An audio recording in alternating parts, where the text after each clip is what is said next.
Monsieur le Président, Monsieur le Commissaire, chers collègues, nous voterons demain pour une résolution d'urgence qui me tient particulièrement à cœur, la demande de libération du président nigérien Mohamed Bazoum, que je présente pour la 4e fois. Depuis le coup d'État du 26 juillet 2023, Mohamed Bazoum est détenu avec son épouse par la junte militaire qui a pris le pouvoir, privé de téléphone et totalement coupé du monde extérieur.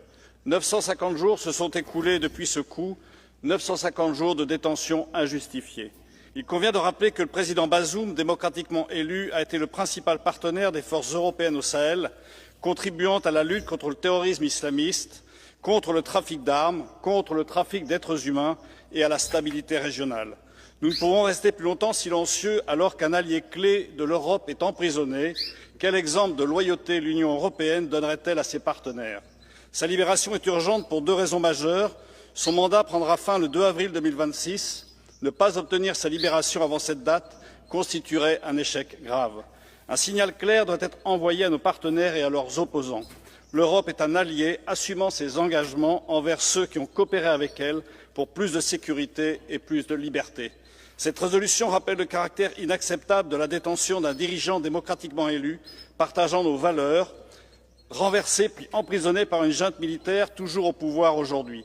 Elle appelle à la libération immédiate de Mohamed Bazoum et de son épouse, au rétablissement de l'ordre constitutionnel et à l'organisation de nouvelles élections démocratiques. Depuis le coup d'État, le Niger s'enfonce dans une spirale de violence et d'insécurité. La junte militaire laisse son territoire en proie à des groupes djihadistes responsables de nombreuses attaques meurtrières, notamment contre des minorités religieuses. Nous ne pouvons nous y résigner. Je compte sur votre soutien pour cette résolution qui porte bien son nom, une résolution d'urgence. Merci. Merci beaucoup, cher collègue. Muriel Laurent. Merci, Monsieur le Président, Monsieur le Commissaire, chers collègues. Le coup d'État et l'arrestation du président Bazoum ont marqué un basculement dans l'histoire du Niger. La population nigérienne, l'une des plus pauvres du monde, fait face aujourd'hui à une insécurité croissante. Des millions de personnes sont déplacées et dépendent de l'aide humanitaire pour survivre. Dans ce contexte, la décision de la junte de dissoudre massivement les ONG et d'expulser les organisations internationales a des conséquences dramatiques. Soyons clairs, la junte ne pourra pas remplacer ces acteurs humanitaires. Il est urgent de leur permettre de reprendre leur mission vitale. Mais l'urgence est aussi politique. Sans un retour immédiat à l'état de droit, il n'y aura ni paix ni développement. La société civile doit pouvoir agir librement pour préparer une transition démocratique rapide et crédible. Enfin, tous les prisonniers politiques doivent être libérés, y compris Mohamed Bazoum, car sans liberté fondamentale, sans respect de l'état de droit, il ne peut y avoir de stabilité durable pour le peuple nigérien. Le temps presse, le monde ne peut rester silencieux. Merci beaucoup. Nathalie Loiseau. Merci, Monsieur le Président. Depuis bientôt 3 ans, des militaires ont pris le pouvoir au Niger à la faveur d'un coup d'État. Depuis, le président Bazoum est détenu. Les militaires français qui aidaient le Niger à combattre le terrorisme ont été priés de partir. Quel est le bilan de ces 3 années? Il est hélas catastrophique. Le Niger n'est plus une démocratie, les milices djihadistes progressent, la population souffre considérablement. Mais à Niamey, la junte a une explication et un bouc émissaire, la France. La France qui n'est plus là, mais que les putschistes accusent de tous les maux en recourant massivement à la désinformation. À les croire, la France enlèverait des enfants, préparerait un coup d'État et armerait les djihadistes, rien de moins. La junte appelle même le peuple nigérien à se préparer à une guerre contre la France. Ces mensonges sont pathétiques.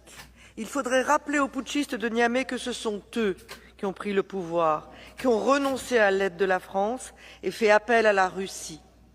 Ils portent l'entière responsabilité de leurs échecs, et ces échecs sont nombreux. Frères et sœurs, je vous salue. L'hiver noir est en train de venir à grands pas. Sous le prétexte de la démocratie, Maduro a été capturé et se trouve aujourd'hui emprisonné aux États-Unis. Sous le prétexte de la démocratie, Saddam Hussein a été pendu. Sous des prétextes fallacieux de détention, d'armes de destruction massive. Sous le prétexte de la démocratie, il y a eu l'intervention en Libye. Nous sommes en Libye, nous sommes au Sahel. Cette intervention, on a vu que Kadhafi a laissé sa vie. Dernièrement, son fils a laissé sa vie. Sous le prétexte de la démocratie, les terroristes sont venus se servir dans cette poudrière à ciel ouvert, la Libye. Le Burkina Faso en insécurité, le Mali en insécurité et le Niger en insécurité. Frères et sœurs, il faut soutenir les pays de l'AES. Parce qu'aujourd'hui, le droit international n'est pas respecté. Et vous voyez à travers l'intervention qui a cours aujourd'hui, comment dirais-je, en Iran.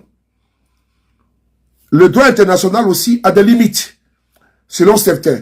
Parce que, un exemple, en Irak, les soldats américains ne sont pas poursuivables. La CPI n'a pas compétence de les poursuivre. Mais quand vous allez devant la CPI, les pays africains, ils défilent. La démocratie. Une démocratie, par exemple, où en Côte d'Ivoire, on laisse faire un 3e et un 4e mandat. Une démocratie, par exemple, où des présidents sont élus.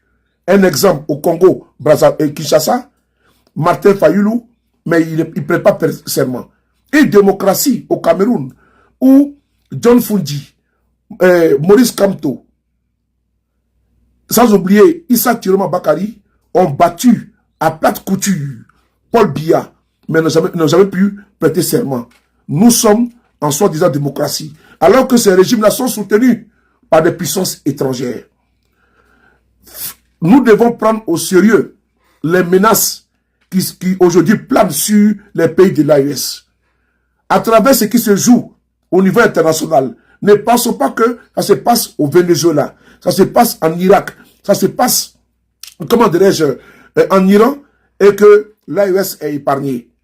En Afrique de l'Ouest, en Côte d'Ivoire, Gbagbo Laurent avait prêté serment. N'oubliez pas, il a été extrait de son palais. Et la suite, vous la connaissez. Ils connaissent déjà les capacités militaires de l'AES. Ils le savent déjà. Mohamed Bazoum, son mandat finit le 2 avril 2026. Le problème avec Bazoum, il faut savoir que Bazoum n'est pas le Niger. Le Niger a connu des présidents. Bazoum est en vie. Mais il faut savoir ça, c'est une chance d'abord. Parce qu'il y a des présidents nigériens qui ont perdu la vie. Je prends le cas de Ibrahima Bari Maïna Sara, qui a été mitraillé à l'aéroport quand il voulait effectuer un voyage par la garde républicaine commandée à l'époque par le commandant Wanké. Frères et sœurs, l'AES est en danger. L'hiver noir est en train de venir. Et à travers ce discours que vous avez entendu, c'est une résolution d'urgence que l'Union européenne a adoptée, le Parlement européen a adopté. Il faut faire bloc pour dire une chose. Les problèmes africains doivent se régler en Afrique. On ne veut plus de paternalisme. D'ailleurs, le narratif faisant allusion à une pauvreté du Niger, le Niger n'est pas pauvre. Le Niger a été appauvri. L'Afrique n'est pas pauvre. L'Afrique a été appauvrie.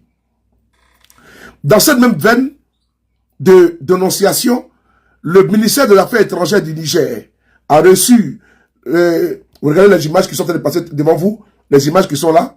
Le ministère des Affaires étrangères du Niger a bel et bien reçu la chargée d'affaires. Je vais vous lire rapidement, comment dirais-je, ce qui s'est passé. Le ministre des Affaires étrangères, de la coopération et des Nigériens de l'extérieur, à l'extérieur, Bakari Yaou Sangare, a convoqué à son cabinet ce jour, 12 mars 2026, la chargée d'affaires par intérim de la délégation de l'Union européenne au Niger, Nicoletta Aveila. L'objet de cette convocation est de notifier à la diplomate européenne l'indignation du gouvernement nigérien suite à la résolution du Parlement européen sur la situation de l'ex-président Mohamed Bazoum. Pour terminer, n'oubliez pas qu'Alassane Ouattara avait dit qu'ils allaient intervenir au Niger pour réinstaller Bazoum. Cette menace-là, ne la prenez pas à la légère. On écoute M. Ouattara. Côte d'Ivoire. La Côte d'Ivoire fournira un bataillon et a pris toutes les dispositions financières pour l'opération. Si elle doit durer 3 mois, les provisions seront faites au niveau budgétaire. Qui connaît le rôle nocif, le rôle nuisible que M. Ouattara fait, doit se méfier, car l'AES n'est pas à l'abri d'une intervention. Soyons tous derrière l'AES. Le président Bazoum, l'Union européenne décide et nous dit que nous avons l'obligation au niveau du Niger de libérer le président, enfin, l'ancien président Bazoum. L'Union européenne pense qu'elle est dans un droit. Vous voyez, excusez-moi, hein, mais je vais parler quand même. Ne vous fâchez pas. Ces petits bâtards avec leur danse sale aux États-Unis, oh non, en Europe, les Nyamoukodé, les Blackorodé qui sont là-bas, là. C'est eux qui vont nous dire ce qu'on doit faire. Oh, Nyamoukodé, bâtards que vous êtes. Vous avez fini de régler le problème d'Israël? Vous avez fini de régler le problème. Union européenne, Nyamoukodé que tu es, voleuse que tu es, idiote. Vous avez fini de régler le problème de choses, là, des Palestiniens, là, avec Israël? Vous allez mettre votre bouche dans le fer du Niger? Nyamoukodé que vous êtes, bâtard que vous êtes. C'est vous qui allez nous dire de libérer. Si vous êtes garçon, envoyez votre armée, Union européenne, là, s'il y a un seul qui a pu retourner en Europe. Envoyez-la pour le libérer. Si vous êtes garçon, Nyamoukodé que vous êtes. Dankadé que vous êtes. Trump allait tuer des petites filles de 8 à 10 ans. Vous avez fait quoi? Vous êtes garçon, on a vu votre même bouche me parler de Trump. On a vu votre sale gueule a dit à Trump qu'il a commis un crime de guerre. Ignomono Nyamoukodé que vous êtes, bâtard que vous êtes. Donc vous pensez que nous on est faibles parce que c'est un pays africain, ils sont pauvres. Nyamoukodé, bâtard vous tous, Union européenne. Pourquoi vous n'allez pas dire à Donald Trump pour de compte quand il a tué ces petites filles iraniennes? J'ai pas envie de montrer les images ici. Parce que les images sont pas jolies à voir. Des petites filles qui n'ont rien à voir dedans. La petite quitte la maison familiale le matin très contente. Elle va aller apprendre quelque chose. Leur école a été ciblée, calibrée, volontairement. Quelle bombe ils ont. Il y a des filles, on n'a même pas pu retrouver leur corps. C'est les visages qu'ils ont mis dans les cercueils. On ne sait même pas les restes qu'ils ont pu récupérer. J'ai pas envie de dire ça, mais permettez-moi à cause de ces bâtards qui sont assis là-bas, qui se disent idiots. Oh, Nyamouko, 10 000 fois. Bâtards 1 milliard de fois. Si vous les garçons, venez ici, on vous attend. Maudit que vous êtes. J'ai pas voulu présenter l'image de l'enterrement de ces jeunes filles. Certains parmi vous, certainement vous avez vu. On a mis des photos sur des cercueils. Mais qu'est-ce qui était dedans? On ne pouvait même pas retirer la chair humaine des débris. Tellement l'impact a été violent. Et vous venez nous parler de Bazoum ici, vous voulez nous distraire? Parce que on est en train de regarder ce que l'Iran fait aux Américains. Vous voulez nous occuper avec ça pour nous empêcher de voir ce qui se passe là-bas? Vous pensez qu'on va rentrer dans le jeu de la quoi là? Comment vous appelez ça en bon français? Écrivez-moi le mot s'il vous plaît, aidez-moi avec. Mais les gens sont des imbéciles, c'est pas vrai quoi. On peut être aussi malhonnête jusqu'à ce point. C'est Bazoum qui vous intéresse? Un criminel comme Bazoum, un voleur comme Bazoum, un assassin comme Bazoum. On connaît la réalité de l'uranium nigérien en France.